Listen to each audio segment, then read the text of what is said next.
BD news অ্যালার্টের আরও একটি সংবাদ সংযোগে আপনাদেরকে স্বাগতম। ভারতের শেখ হাসিনার সঙ্গে আওয়ামী লীগ নেতাদের বৈঠকের খবর নিয়ে যা জানা যাচ্ছে। ভারতে আওয়ামী লীগের সাবেক সেতুমন্ত্রী ওবায়দুল কাদের, স্বরাষ্ট্রমন্ত্রী আসাদুজ্জামান খান কামাল, শেখ তন্ময়, বাহারউদ্দিন, জাহাঙ্গীর কবির নানক, শেখ সেলিম সহ আওয়ামী লীগের কয়েকজন রাজনৈতিক নেতার সঙ্গে গুরুত্বপূর্ণ আলোচনায় অংশগ্রহণ করতে ভারত সরকারের সর্বোচ্চ নিরাপত্তায় দিল্লি থেকে উড়িষ্যায় পৌঁছিয়েছেন স্বৈরশাসক শেখ হাসিনা। দেশ ত্যাগের পর তাদের সঙ্গে প্রথম বৈঠকে বসতে যাচ্ছেন শীর্ষক শিরোনামে একটি ভিডিও সম্প্রতি যোগাযোগ মাধ্যমে ছড়িয়ে পড়েছে।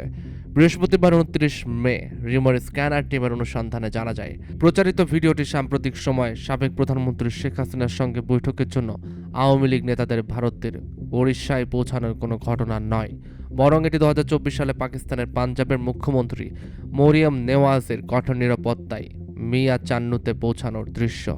এ বিষয়ে অনুসন্ধানের শুরুতে কি ফ্রেমের রিভার্স ইমেজ সার্চের মাধ্যমে পাকিস্তানি গণমাধ্যম সোনো নিউজ এইচডি এর ইউটিউব চ্যানেলে 2024 সালের 13 আগস্ট exclusive CM Punjab Maryam Nawaz helicopter entry at Mian Channu heavy protocol Arshad Nadeem শীর্ষক শিরোনামে প্রকাশিত একটি ভিডিও খুঁজে পাওয়া যায়। উক্ত ভিডিওর সঙ্গে আলোচিত দাবিতে প্রচারিত ভিডিওটির মিল রয়েছে। সেই ভিডিওর বিবরণী থেকে জানা যায়, এটি পাঞ্জাবের মুখ্যমন্ত্রী মরিয়ম নওয়াজের হেলিকপ্টারে মিয়া চান্নুতে আগমনের দৃশ্য, যেখানে তার সফরের জন্য নেওয়া কঠোর প্রোটোকল এবং নিরাপত্তা ব্যবস্থা দেখানো হয়েছে। প্রশংসিত অলিম্পিয়ান আরশাদ নাদিমও উপস্থিত ছিলেন। এই অনুষ্ঠানটি পাঞ্জাবের রাজনৈতিক প্রেক্ষাপট এবং প্রভাবশালী ব্যক্তিত্বদের উল্লেখযোগ্য উপস্থিতি তুলে ধরে। পরবর্তীতে সেই সূত্রের তথ্য ধরে পাকিস্তানি গণমাধ্যম এক্সপ্রেস নিউজের ইউটিউব চ্যানেলেও এই ভিডিওটি খুঁজে পাওয়া যায়।